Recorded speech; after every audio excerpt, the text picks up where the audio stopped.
जय बोलो दश लक्षण धर्म की जय, उत्तम त्याग दिवस की जय। महानुभाव, हमारे बहुत ही पुण्य कर्म का उदय है, बहुत ही हमारा सौभाग्य है जो ऐसे मुनिराज हमें यहाँ पर मिले हैं। आचार्य भगवान समय सागर महाराज जी की प्रथम कृपा गुनानगर पर रही, जो पूज्य मुनिश्री का मंगल चातुर्मास हम लोगों को मिला है। आज उत्तम त्याग के दिन हम मुनिश्री से देशना सुने। इसके पूर्व आचार्य श्री के चित्र के समीप दीप प्रज्वलन करने के लिए मैं आज उन्हें आमंत्रित कर रहा हूं जिन्होंने आज भगवान पार्श्वनाथ के प्रांगण में सुंदर से छत्र जो आए हैं, जिन महिलाओं ने, जिन पुरुषों ने 5100 रुपये की राशि में वहाँ पर छत्र आज चढ़ाए हैं या चढ़ाने का संकल्प किया है, उन महिला पुरुषों को मैं आमंत्रित कर रहा हूँ। वो सभी लोग आएँ और वो महिला पुरुष जिन्होंने 2100 रुपये की राशि में इस जिनालय के चारों मंदिरों में चमर लगाने के लिए अपनी स्वीकृति प्रदान की है, कृपया वो सभी लोग, महिला और पुरुष, वो सभी लोग उठ करके आएँ। और आज हमारे इन छोटे छोटे बालकों ने महाराज श्री के सामने डेली स्वाध्याय करने का नियम लिया है। ये सारे बालक भी दीप प्रज्वलन करने के लिए आए और ये सभी लोग शास्त्र भेंट करने का सौभाग्य भी प्राप्त करें।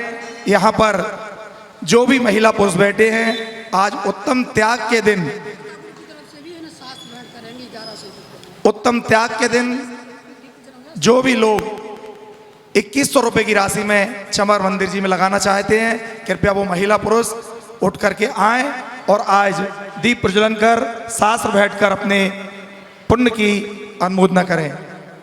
आज हमारे इन छोटे छोटे बालकों को प्रेरणा मिली है भैया जी की। इनकी प्रेरणा से इन सब बालकों ने 51 रुपये में शास्त्र भेंट करने की घोषणा की है। मैं उनके पुण्य की अनुमोदना करता हूँ। छोटे छोटे बालकों ने आज उत्तम त्याग के दिन अपनी यथाशक्ति दान देने की घोषणा की है।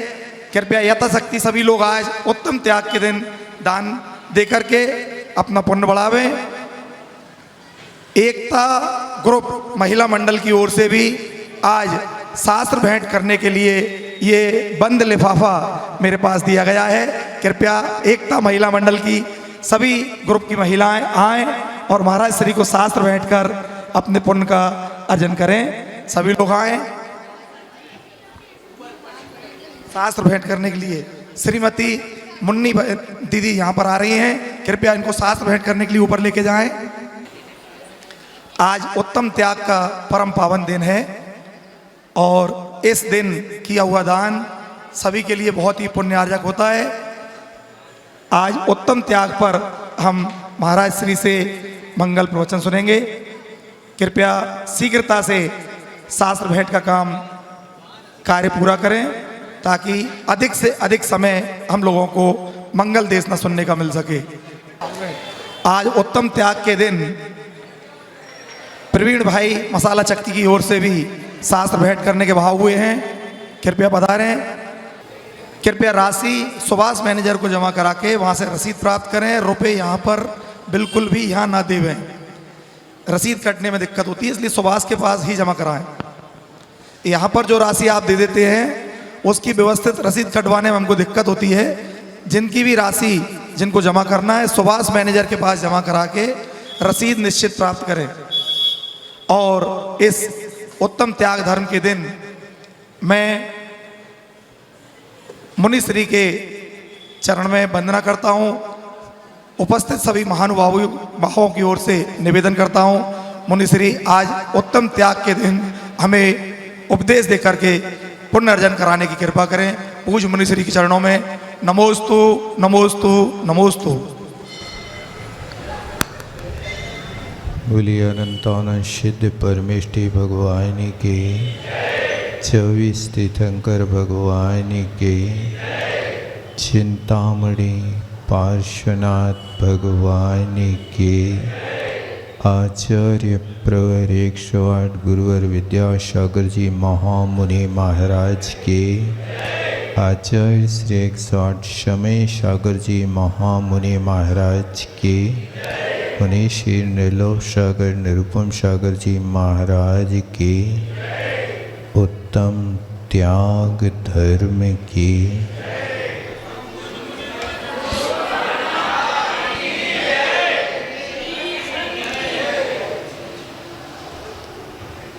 आज का पावन प्रसंग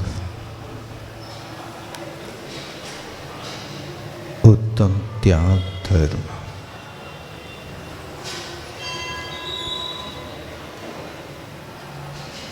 त्याग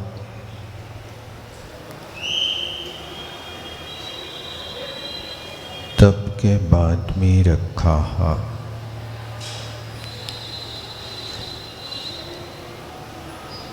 आप विचार करेंगे कि जिनने संयम ले लिया हो, द्वादश विधि तप करना प्रारंभ कर दिया हो,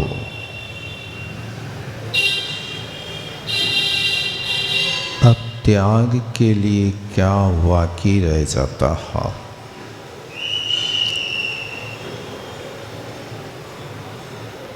इसके लिए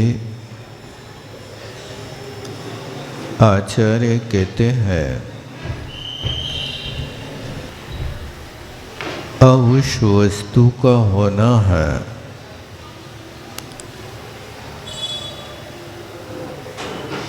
कि जो वस्तु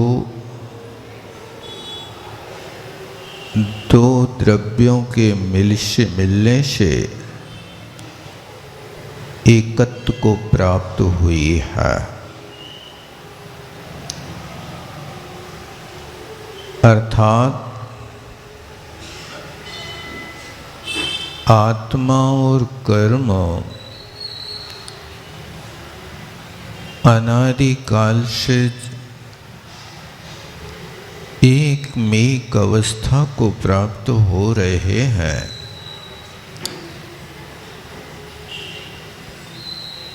उस शुद्ध वस्तु के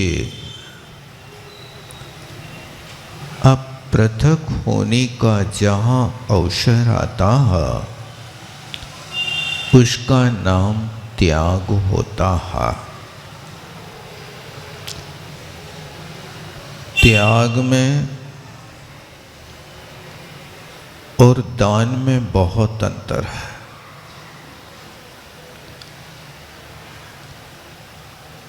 त्याग धर्म है,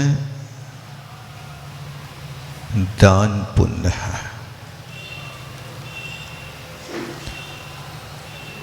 दान हमेशा अच्छी वस्तु का दिया जाता है और त्याग बुरी चीज का किया जाता है।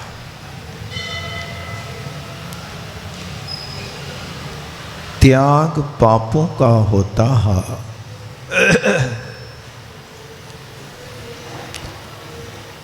त्याग आत्मा के साथ लगे विकारी भाव, जो कषाय हैं, मिथ्यात्व है, नो कषाय हैं, इन सब विकारी भावों का आज त्याग किया जाता है। इसलिए त्याग को धर्म कहते हैं।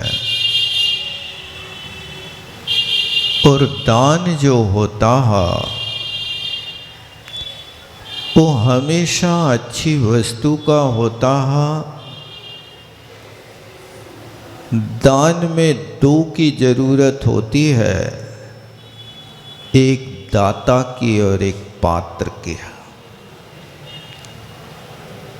दान दो के बीच में होता है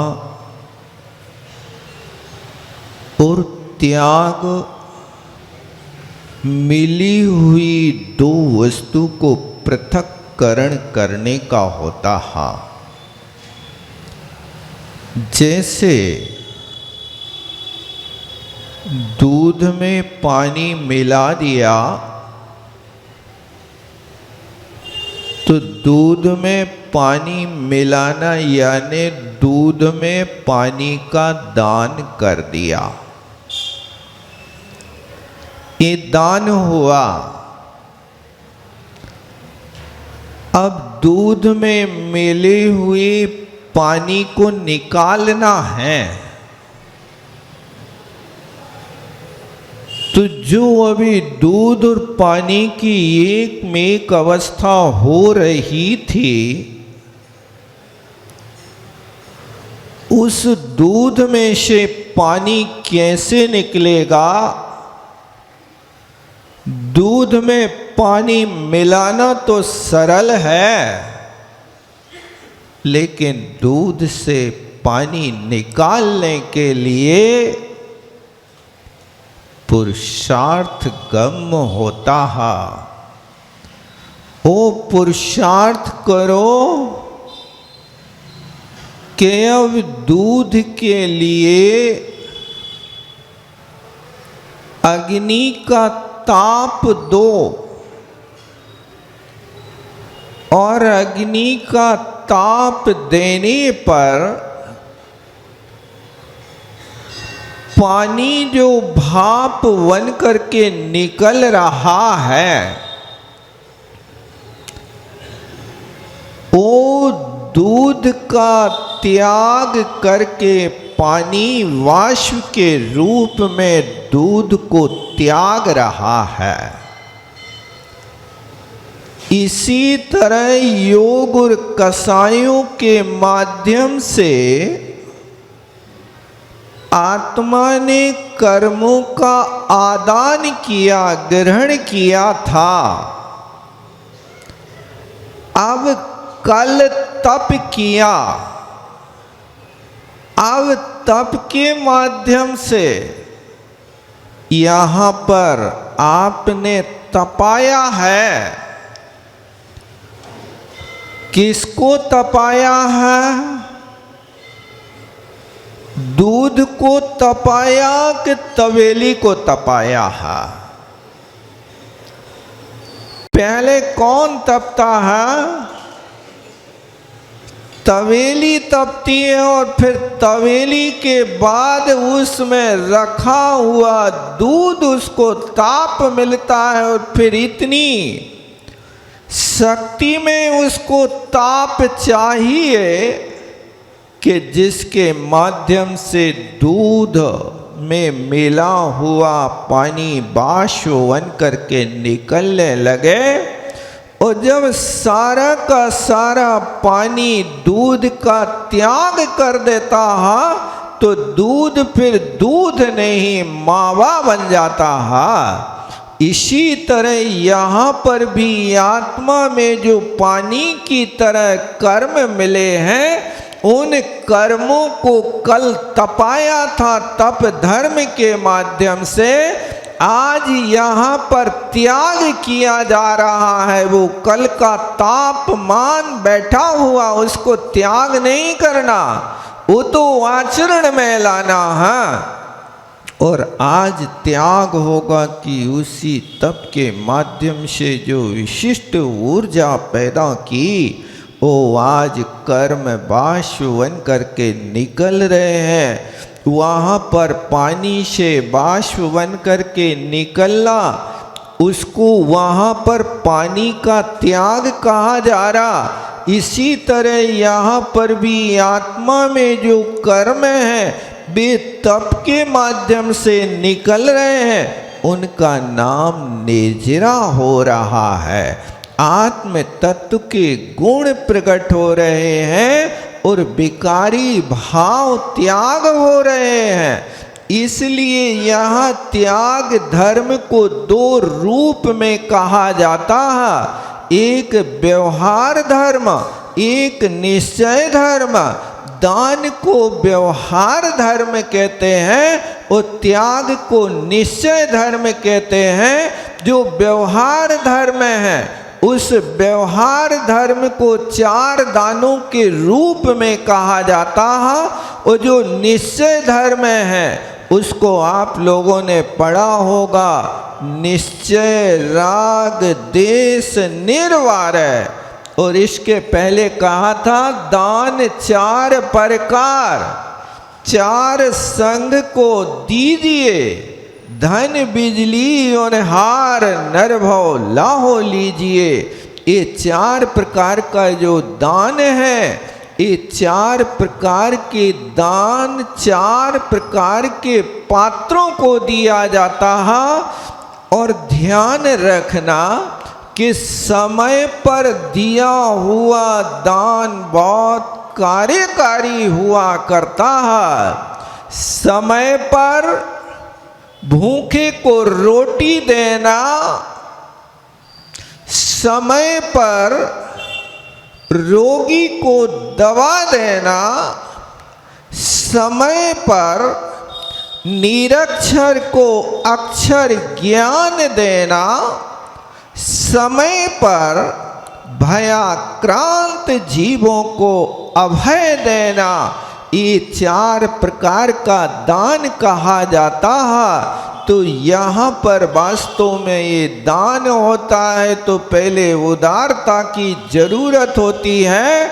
किसान जब बीज त्याग करता है तब फल की प्राप्ति होती है। देखो उसका साहस, वो बढ़िया चुनंदा बीज, चुनंदा दाने बीन बीन करके और मिट्टी में फेंक देता है, कीचड़ में फेंक देता है।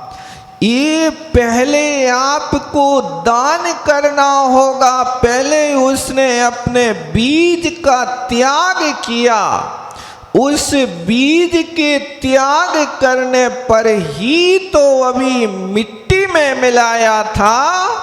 अब वो मिट्टी में मिला हुआ बीज कई गुना आकर के आपके लिए उस पौधे के ऊपर फसल लगाएगा।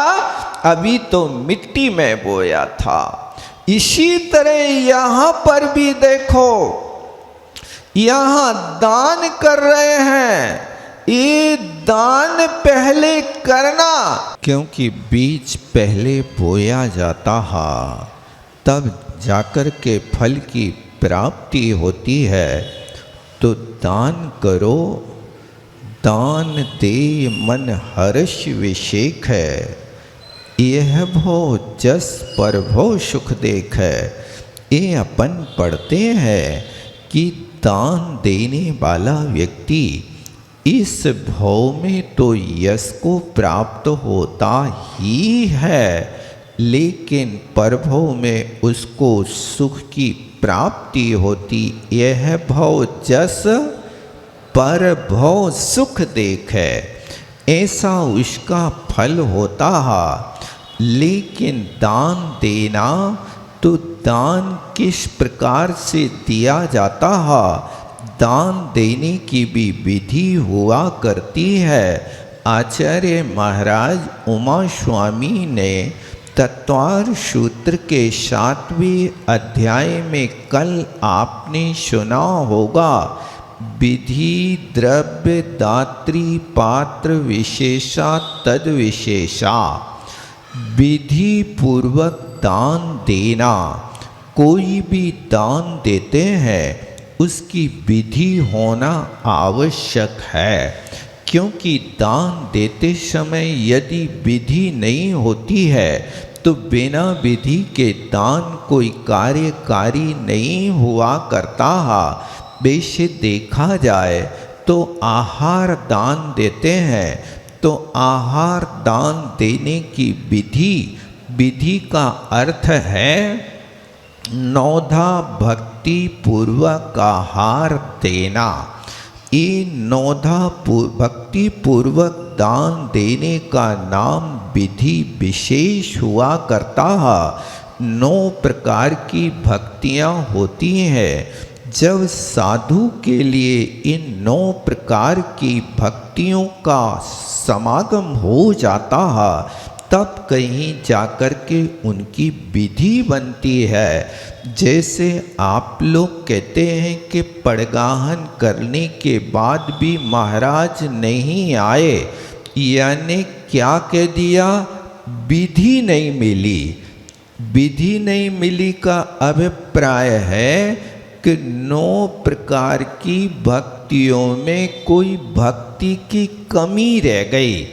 उस भक्ति की कमी होने के कारण उसको कहा जाता है विधि नहीं मिली। इसका नाम विधि विशेष होता है। इसलिए विधि को हमेशा याद रखो। आहार दान देते हैं तो ये नौधा भक्ति होना पहले आवश्यक है। उस नौधा भक्ति में शब्दों का उच्चारण भी शुद्ध होना आवश्यक है। कई लोग कुछ भी बोल देते हैं, हे स्वामी आत्रो आत्रो तिष्ठो तिष्ठो, आत्रो आत्रो तिष्ठो तिष्ठो, ये व्याकरण की दृष्टि से सही नहीं माने जाता है।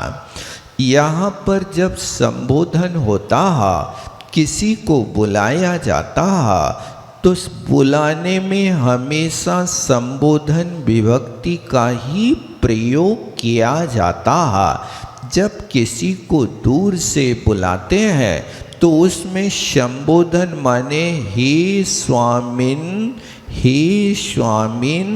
नमोस्तु, ये अपना संबोधन करके बुलाना। और फिर आप उनको अपनी ओर बुला रहे तो क्या करना, अत्र अत्र, आत्रो आत्रो नहीं, अत्र अत्र माने इस स्थान पर, तिष्ठ तिष्ठ तिष्ठ, ठहरिए ठहरिए ठहरिए। यानी वो श्रावक अपनी ओर आकर्षित करके उन मुनि महाराज को इस प्रकार से कहता, अत्र अत्र माने अस्मिन क्षेत्रे, अस्मिन क्षेत्रे मतलब हमारे द्वारे के सामने, आइए आइए आइए। और फिर जब आ जाते हैं महाराज तो फिर तिष्ठो तिष्ठो नहीं कहा जाता, तिष्ठ तिष्ठ। ये लोट लकार मध्यम पुरुष के एक वचन का ये रूप कहलाता है। अन्य पुरुष में बनता है तिष्ठतु। तिष्ठतु जो होता है ये कठोर आज्ञा है, कठोर आज्ञा नहीं दे रहे। यहाँ कोमल आज्ञा के माध्यम से कहा जाता, स्वामिन ठहर जाइए ठहर जाइए ठहर जाइए। ये तिष्ठ तिष्ठ होता है। इसके बाद फिर आगे अपनी और प्रक्रिया करते, हे स्वामी मन शुद्ध है, वचन शुद्ध है, काय शुद्ध है, आहार जल शुद्ध है, क्षेत्र शुद्धि भूमि शुद्धि है, आप हमारे भोजनशाला में पधारिए।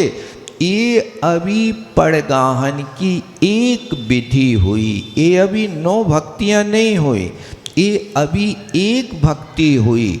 और जब इतनी भक्ति आपने कर ली, प्रतिग्रहण की भक्ति कर ली, तो प्रतिग्रहण करने के बाद में अब जब अपने क्षेत्र पर ले जाते हैं तो वहाँ जाकर के हे स्वामिन उच्चासन ग्रहण कीजिए, यानी उनको ऊंचा स्थान देना, उनके लिए बैठालना।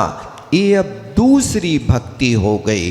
अब जब 2 भक्तियां हो गई तो तीसरी भक्ति का क्रम रखते हैं, हे स्वामिन पाद प्रक्षालन करने की अनुमति प्रदान करें। इस प्रकार से ये पाद प्रक्षालन करना ये तीसरी भक्ति होती है।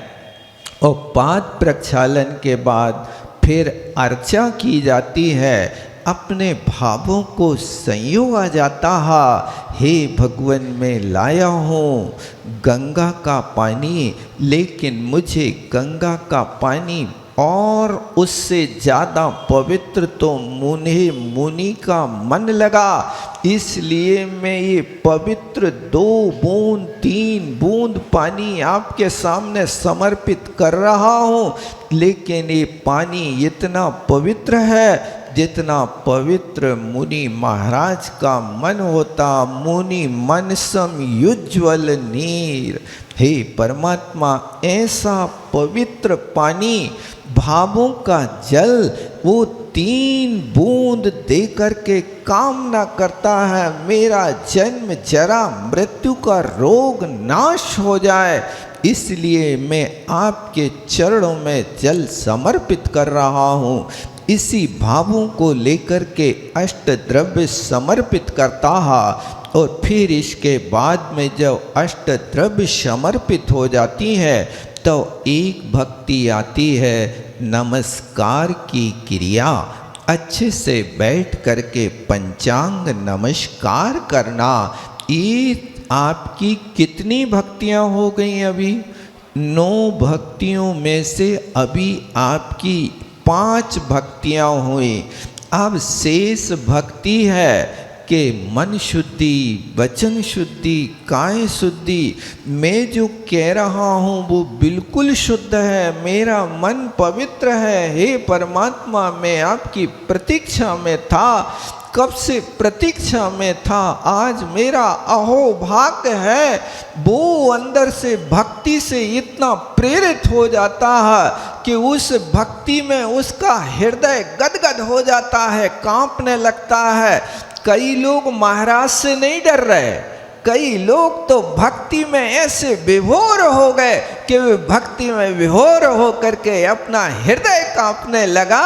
क्यों? क्योंकि अब साधु नाम बनने से जब साधु हमारे घर पर आ ही गए, हमारा घर मंदिर हो गया, तो मैं नहीं कांप रहा। ये मेरी आत्मा में लगे जो पाप थे वे कांप कांप करके छोड़ करे भागने लगे, इसलिए वे पाप कांप रहे हैं।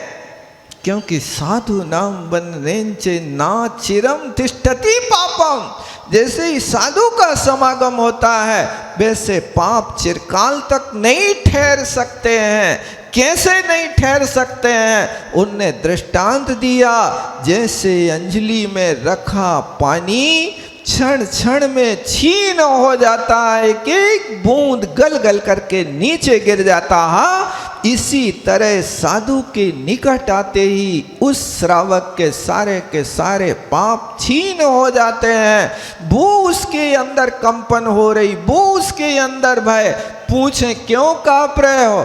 महाराज से डर लग रहा है। हाँ, डर लग रहा है, पाप तो डरा ही रहे हैं, वे तो भगेंगे क्योंकि उनकी दाल अब यहाँ नहीं गलेगी, वे नहीं ठहर पाएंगे, इसलिए डर लग रहा है। कौन को लग रहा है? पापों को डर लग रहा है कि अब हमारा जो अभी तक यहाँ स्थान था वो स्थान छूट गया। इस तरह से वो यहाँ आओ, मन की शुद्धि और वचन की शुद्धि के, हे परमात्मा मैं भली झूठ का काम करता हूँ लेकिन आपके यहाँ जो शब्द बोल रहा हूँ वो बिल्कुल 100% सत्य है, कहीं कोई इसमें झूठ नहीं है। इसलिए वचन की शुद्धि है। और काय की शुद्धि यानी जो काय शरीर होता है, इसकी शुद्धि जो व्यवहार शुद्धि होती है उसको भी मैंने पूर्ण रूप से किया है। और फिर अंत में कहते हैं आहार जल शुद्ध है। ये 9 प्रकार की भक्तियाँ होती हैं। इस 9 प्रकार की भक्ति का नाम विधि विशेष होता है। और जो विधि विशेष से आहार देता है, पात्र के लिए आहार दान देता है, वो दान देने वाला दाता यदि उसके लिए तीर्थंकर जैसे पात्र मिल जाए तो तीर्थंकर जैसे पात्रों को पाकर के वो दाता प्रथम आहार देता ही तद्भव मोक्षगामी हो जाता है। उसको दूसरे भोग की जरूरत नहीं होती है। ये आहार दान की विधि हुआ करती है। दाता और पात्र का संबंध, दोनों का ऐसा संबंध होता है जैसे दूध और पानी का संबंध हुआ करता है। दाता अपनी भक्ति प्रदान करता है और पात्र वहाँ पर आकर के अपने भावों के साथ विचार करता है कि हे परमात्मा, मैं कहाँ शुद्धोपयोग की भूमिका को छोड़ करके, सप्तम गुण स्थान की भूमिका को छोड़ करके नीचे छठे गुण स्थान में आकर के मुझे आहार लेना पड़ रहा है। क्यों? क्योंकि आहार छठे गुण स्थान में ही होता है। सातवें गुण स्थान में आहार संज्ञा है ही नहीं, सातवें गुण स्थान में आहार होता नहीं। वे मुनि महाराज अपने अंदर में ये भाव पैदा कर रहे हैं कि हे भगवान, इस क्षुधा कुकरी को शांत करने के लिए मुझे शुद्धोपयोग की भूमिका को छोड़ करके उस श्रावक के घर पर आना पड़ा।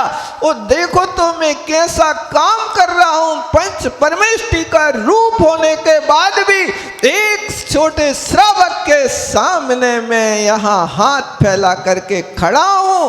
देखो दान की विशेषता क्या होती है। उस समय दान देने वाले दाता का हाथ ऊपर होता है और दान लेने वाले पात्र का हाथ नीचा होता है। दान देने वाला दाता ऊपर उठ गया और दान लेने वाला साधु हाथ नीचे करके फैला के खड़ा है। डाल दो पात्र में, डाल दो अंजलि में। ये यहाँ पर हो रहा है, लेकिन साधु अंदर में खेद व्यक्त करता हुआ आहार करके ईर्ष्यापत करता है। ईर्ष्यापत करते समय ये विचार कर लेता है, चलो जीवन चलाने के लिए हम एक सीढ़ी नीचे आए तो कम से कम ये श्रावक लोग एक सीढ़ी ऊपर चढ़ गए। इनका गुण स्थान पंचम हो गया। इनने अतिथि संविभाग व्रत कर लिया। इनने यहाँ संख्यात गुणी निर्जरा कर ली। ये एक सीढ़ी ऊपर चढ़ गए, हम भले ही एक सीढ़ी नीचे आए तो मैं उस समय प्रायश्चित तो प्रतिक्रमण करके तो मैं अपने स्थान पर चला जाऊंगा। लेकिन बेचारे श्रावकों ने बहुत बड़ा काम कर लिया। अतिथि संविभाग का व्रत पालन कर लिया। ये होती है विधि विशेष के माध्यम से। जब दाता होता है तो दाता के भी 7 गुण हुआ करते हैं। और दाता के 7 गुण हैं तो उनमें संतोष हो, भक्ति हो। संतोष यदि होता है तो तुम्हारे लिए दाता पने के सारे गुण प्राप्त होते हैं। और संतोष नहीं होता तो 1-2 दिन में लोग खेद को प्राप्त होने लगते, महाराज तो हमारी तरफ देख ही नहीं रहे हैं। और लोग महाराज नहीं आ रहे सो सपोर्टर खड़े कर लेते हैं, भैया महाराज के कान में मंत्र फूंक दियो, 4 दिना से खाली जा रहा है। हाओ, अरे ये संतोष गुण धारण करो। तुम स्वोपयोग का काम तो कर ही रहे हो, कौन सा पाप का काम कर रहे हो। जितने दिन तुम्हारे घर में महाराज नहीं आएंगे उतने दिन सुबह से उठकर 3-4 घंटे का स्वोपयोग करते हुए इतने दिन तो तुम शुद्धि का भोजन कर रहे कि नहीं कर रहे हो। लेकिन लोग तो ऐसे घबरा जाते 2-4 दिनों में कि बिल्कुल महाराज के कमरे में और यहाँ और वहाँ और कमंडल पहले उठा के दे हैं, महाराज वहाँ ध्यान रखियो। हो रखें तुम्हारा ध्यान, लेकिन महाराज को बुलाने के पहले तुम अपने लाभांतराय कर्म का तो क्षयोपशम करो। यदि तुमने प्रेशर डाल करके महाराज को बुला भी लिया और तुम्हारे यदि दानांतराय कर्म का क्षयोपशम नहीं होगा तो तुम्हारे घर से महाराज लौट करके आ जाएंगे, और जिसने नहीं सोचा था उसके यहाँ पड़गाहन की विधि हो जाएगी या हार हो जाएंगे। ये अपने अपने दाता के विशेष पुण्य का कार्य हुआ करता है, इसलिए इन कार्यों में उदारता रखो। ये दान है, ये दान की विधि है। दान देने वाला व्यक्ति हमेशा उच्च पद को प्राप्त होता है। दान देने वाला व्यक्ति कभी गरीब नहीं होता। आप विचार करो, आप संग्रह वृत्ति करके रखते हो, मुट्ठी बांध करके रखते हो। उस गाय को देखो, आप गाय से सीख ले सकते हो कि गाय आपके घर में है। सुबह उसने गाय ने दूध दे दिया, दूध का त्याग कर दिया और अपने पास कुछ भी नहीं रखा, एक बूंद भी अपने पास नहीं रखा, सर्वस्व तुम्हें दे दिया, बछड़े को पिला दिया, पूरी खाली हो गई। जब सब कुछ त्याग कर दिया और फिर उसके बाद देखो, त्यागने के बाद देखो, गाय शाम को आती है जंगल से चर करके, 6-7 घंटे के बाद उस गाय के शरीर में फिर से 5 लीटर दूध आ गया। कहाँ से आ गया? पहले बेटा त्याग किया है, बाद में तो यहाँ संग्रह किया है। क्योंकि जब तक त्याग नहीं करेगा, जैसे मान लीजिए आपके घर में एक गाय है, 5 लीटर दूध देती है। अब आपको जरूरत पड़ गई कि आज से 10वें दिन तुम्हारे घर में शादी है, 50 लीटर दूध की जरूरत है। अब हम ऐसा करते कि 10 दिन गैया नहीं लगाएंगे और 10वें दिन पूरा इकट्ठा 50 लीटर एक साथ दोह लेंगे। 10 दिन का 50 लीटर होगा कि नहीं होगा? अब देख लो, आपने 10 दिन गाय नहीं दुही और आपका विचार था कि विवाह में दूध नहीं खरीदना पड़ेगा, पूरा का पूरा दूध 50 लीटर चुमाचुम एक टंकी भर के मैं गाय से दोह लूंगा 10वें दिन। ठीक है ना विचार आपका? 10वें दिन आप उस गाय से 50 लीटर दूध निकाल पाएंगे कि नहीं निकाल पाएंगे? क्यों, क्या हुआ? कहां चला गया? अब यदि गाय का दूध दो करके यदि 10 दिन संग्रह कर लेते तो 50 लीटर हो जाता, लेकिन तुमने एक साथ 50 लीटर लेने का विचार किया। आज जब गाय दोहने गए, बताओ कितने लीटर दोह पाओगे? जो रोज का 5 लीटर मिलता था वो भी मिलेगा कि नहीं मिलेगा? बेटा 10 दिन में तुम्हारी गैया वो 5 लीटर देती थी, वो भी खा जाएगी, सूख जाएगा, समाप्त हो जाएगा। 1 लीटर दोह पाओ तो दोह पाओ, अन्यथा नहीं हो पाएगा। जैसे गाय रोज त्याग करती है तो रोज उसके शरीर में 5 लीटर दूध का निर्माण हो जाता है। तुम्हारे भाग में, तुम्हारे पुण्य में, यदि तुम्हें रोज 1 लाख रुपया की इनकम है तो उसका यदि दान देना आप प्रारंभ करते हो तो शाम तक फिर से 1 लाख तुम्हारे पास कहीं ना कहीं से आएगा। ये प्रकृति का नियम है, लेकिन तुम मुट्ठी बांध करके रखोगे तो वो ही रहेगा तुम्हारे पास, नूतन आने वाला नहीं है, नया नहीं आएगा। ये प्रकृति का नियम है। आप दान देने की आप आदत डालो, आपका क्षयोपशम बढ़ेगा, दानांतराय का, लाभांतराय कर्म का क्षयोपशम बढ़ेगा। एक बार की बात है भाई साहब, कहते हैं ब्रह्मा जी एक राजा के लड़का का भाग लिख रहे थे। अब जब ब्रह्मा जी उस लड़के का, राजा के लड़के का भाग लिखने बैठे तो वहां घूमते फिरते नारद जी आ गए। जानत तो हो नारद जी को आप लोग। अब नारद जी ने अपनी आव भगत करके कहा, ब्रह्मा जी क्या कर रहे हो? तो ब्रह्मा जी ने कहा, नारद जी, मैं अंग देश के राजा का, विमल वाहन के विमल वाहन नाम जिसका, उसके युवराज का भाग्य लिख रहा हूं। तो नारद जी ने पूछा, महाराज, उस राजा के लड़के के भाग्य में आपने क्या लिखा? तो ब्रह्मा जी ने कहा, उस राजकुमार के भाग्य में पूरे जीवन भर एक काला घोड़ा और 5 रुपया उसके पास रहेगा, इससे ज्यादा नहीं रहेगा। तो नारद जी ने कहा, महाराज, ऐसा अन्याय क्यों कर रहे हो आप? कोई प्लेन पर चलने वाला व्यक्ति यदि रिक्शा पे चलने लगे तो बताओ कैसी फजीती होती है, और रिक्शा पे चलने वाला व्यक्ति यदि प्लेन पे चलने लगे तो क्या होता है? ये तो दुनिया समझती ना। एक राजा के लड़के का भाग्य इतना घटिया बना दिया तुमने। महाराज, इसके भाग्य को बदल दो, ऐसा नारद जी ने कहा।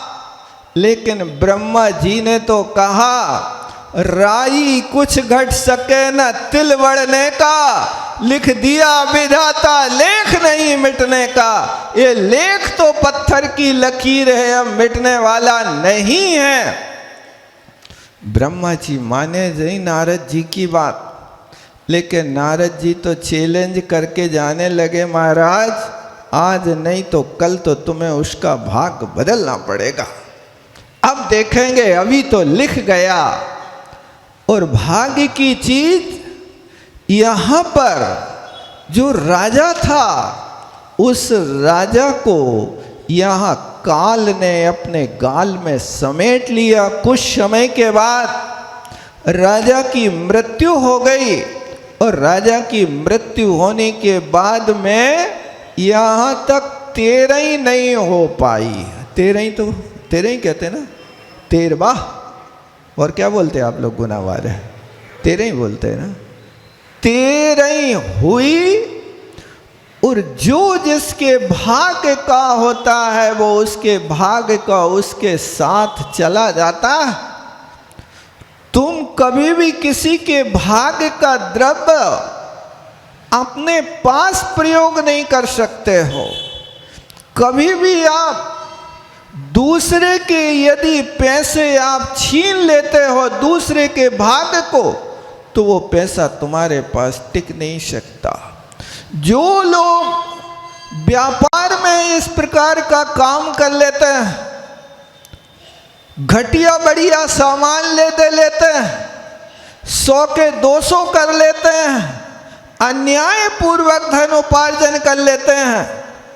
जो व्यक्ति अन्याय पूर्वक धन का उपार्जन करता है, उस व्यक्ति का पैसा या तो डॉक्टरों के यहाँ, या वकील के यहाँ, या पुलिस वालों के यहाँ जाता है, अथवा राजा ले जाता है, अथवा चोर चोरा के ले जाते हैं, या फिर जेब कट जाता है। ध्यान रखियो भैया, हम तुमसे नहीं कह रहे, लेकिन तुम ऐसो कर रहे हो तो संभल के रहियो, क्योंकि ये पैसा पचता नहीं है। ये पैसा हमेशा बाहर निकल जाता है। रिश्वत का पैसा होता है, आप दूसरों से जबरदस्ती अच्छी मोटी रकम ले लेते हो, लेकिन भैया आप अपने गले से आहार, नली से तो आहार ही को उतार सकते हो, पथरा कैसे चबाओगे बताओ?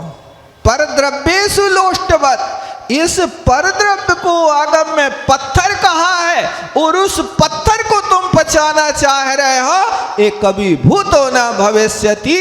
इसलिए आज आपके यहाँ यदि अन्याय का धन आ रहा है, तो आपके घर में देखो कोई ना कोई सदस्य अस्वस्थ पड़ा है, हजारों रुपया रोज की दवाई खिला रहे हो, स्वस्थता महसूस नहीं हो रही है। यही कारण है। आप विचार करो कि हमने कहाँ से अन्याय का पैसा लिया है। भगवान, जो चूक हुई है वो मुझे क्षमा करो। उस राजा के लड़के का भाग्य लिखने के बाद में जब राजा की मृत्यु हो गई, तो राजा की मृत्यु होने पर यहाँ सारा का सारा राज घराना चौपट हो गया, कुछ भी नहीं बचा। राजा के लड़के के पास सिर्फ 5 रुपया जेब में और एक काला घोड़ा बचा, रहने का मकान भी बिक गया। अब लड़का सोचता है कि जहाँ पर हम ठाट बाट से रहे वहाँ पर दूसरों की 2 टका की नौकरी करके कैसे जीवन गुजारा करेंगे। इसलिए उस लड़के ने गांव छोड़ करके दूसरे गांव में एक नदी के किनारे पर जाकर के एक झोपड़ी बना ली और वहाँ झोपड़ी बना करके रहने लगा और 5 रुपया के सब्जी के बीज लाया और नदी के किनारे पर उसने फल सब्जी उगाना प्रारंभ करी। अब रोज का काम था कि वो वहां पर फल सब्जी उगाता, काले घोड़े पे लादता और गांव के बाजार में जाकर के वो सब्जी बेचता। ऐसा काल उसका चलने लगा, समय निकल गया, बरसों बीत गए। एक दिन नारद जी फिर उसी रास्ते से निकले और नदी किनारे पर काला घोड़ा चरते हुए देख करके उनका माथा ठनका। ये काला घोड़ा तो राजा के लड़का के भाग में था, यहाँ झोपड़ी कौन की बनी है? ऐसा विचार करके नारद जी वहाँ नीचे उतरे तो नीचे उतर करके सारी जानकारी ली। बेटा तुम्हारा इतिहास क्या है? उनने अपना सारा इतिहास बताया। मेरे कर्म का उदय ऐसा आया कि पिताजी के साथ सब कुछ चला गया, मैं कंगाल हो गया। आज यहाँ आकर के मैं सिर्फ ये फल सब्जी उगा करके रोज 5 रुपया कमा लेता हूँ और एक घोड़ा साथ दे रहा है। नारद जी ने कहा तुम्हें भाग बदलने हैं, तुम्हें फिर से राजा बनने हैं? बोले महाराज बड़ी कृपा होगी, आप राजा बना दो तो आपके लिए तो आधा राज्य हम भेंट कर देंगे। तो तुम ऐसा करो भैया, ये 5 रुपया और काला घोड़ा का रोज दान कर दो। तुम लोगों को कैसा लगेगा बताओ? अरे तुम सर्वस्व दे रहे हो, 5 रुपया कमा रहे वो दान कर दे तो रोटी काहे में खाए? वो जिस घोड़ा पे लाद के सब्जी ले जाते हैं वो घोड़ा दान कर दे तो फिर हमारा काम कैसे होगा, बाजार तक सब्जी कैसे पहुंचेगी? उनने कहा तुम देखें, देखो तुम्हारी किस्मत बदल जाए, थोड़े दिनों में तुम राजा बन जाओ, बस साहस की जरूरत है, करके देखो। अब कौन व्यक्ति को विश्वास होगा कि अपना सब कुछ दे देवे? जो 5 रुपया की पूंजी है वो ही खर्च कर देवे। काला घोड़ा कैसे तो मिल रहा है, अब वो ही दान दे देवे। ऐसा बहुत साहस नारद जी ने जुटाया। उसका हृदय कांप रहा, हाथ कांप रहे, फिर भी उसने साहस करके एक दिन तो 5 रुपया और काला घोड़ा का दान कर ही दिया। जाओ तुम्हारे लिए अब मैं दान करता हूँ। अब उसने दान किया। सुबह और शाम तक एक बनिया ने आकर के एक 5 का नोट तो घर में डाल दिया, उसके दे दिया। काला घोड़ा भी कहीं से हिनहिनाता आता हुआ उसके यहाँ आ गया। अब संतोष हुआ, लेकिन काम रोकना नहीं है, रोज का काम करना है। आज फिर उसने वो 5 रुपया और काला घोड़ा का दान दे दिया। अब रोज का क्रम चलने लगा, 5 रुपया काला घोड़ा रोज दान होने लगा और रोज इसके पास इतना आने लगा। अब ब्रह्मा जी सोचते हैं कि देखो इसको कोई ने युक्ति बता दी, फार्मूला बता दिया है, किस्मत बदलने का बड़ा मुश्किल हो गया। 5 रुपया तो हम कोई से भी दिला दें, इसके लाने कोई भी बनिया के कान पकड़ के पहुंचा दो 5 रुपया। रोज रोज काला घोड़ा कहाँ से लाए, समस्या ये है, क्योंकि घोड़ा तो सीमित है ना, असीमित तो है नहीं। अब रोज रोज काला घोड़ा कहाँ से लाएं? इन ब्रह्मा जी विचार कर रहे थे और नारद जी पहुंच गए कहीं से। नारायण नारायण नारायण करते करते क्या है महाराज, बड़े खेद खिन्न दिखाई दे रहे हो? हाँ, मुझे लगता है कि शायद आपने ही 2 ही पलीतों दाल और तेल, तुम नाचो हम देखें खेल। तुम तो खेल देख रहे हो, वहाँ लड़का को सिरजा दिया और यहाँ हमारे पास कह रहे हो तो क्या है? अरे महाराज, काय को परेशान हो रहे, तुम तो बदल दो भाग।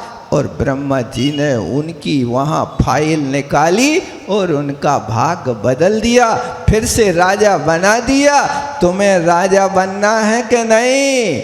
यदि बनना है तो करो काला घोड़ा और 5 रुपया का त्याग, क्योंकि यहाँ तो त्याग की महिमा है। बड़े बड़े जहाँ पर घड़े काम नहीं कर पाते हैं, वहाँ बुढ़िया की लुटिया काम कर गई। गाते ना तुम लोग, ये बुढ़िया समय तो आज बहुत हो गया।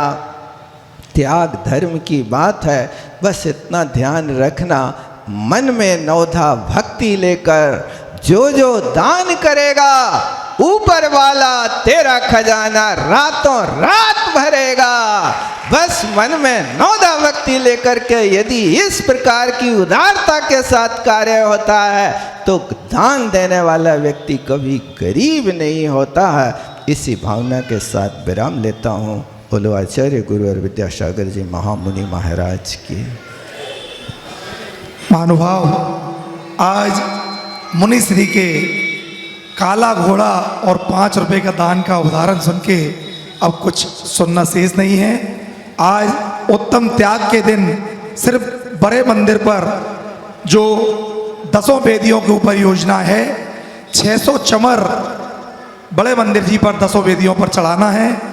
2100 रुपये का एक चमर है और सिर्फ 40 छत्र जो वेदियों से निकाले थे वो वापस सोने का पालिश करके हीरे जड़वा कर लगा रहे हैं। उन पर 5100 रुपये की दान राशि है।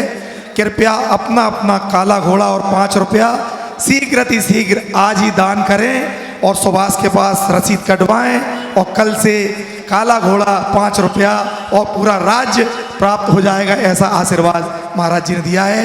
महाराज जी के चरणों में बारंबार नमोस्तु। जवानी के ज्ञान से सूझे लोकालोक, सोवाणी मस्तके नमो सदा देतु हूँ धोख। हे जिन वाणी भारती माँ तो हे जपो दिन रैन, जो तेरो शरणा गए सो पावे सुख चैन। देव वजो अरिहंत को गुरु सेवा निर्ग्रंथ, दया धर्म पालो सदा यही मोक्ष का पंथ।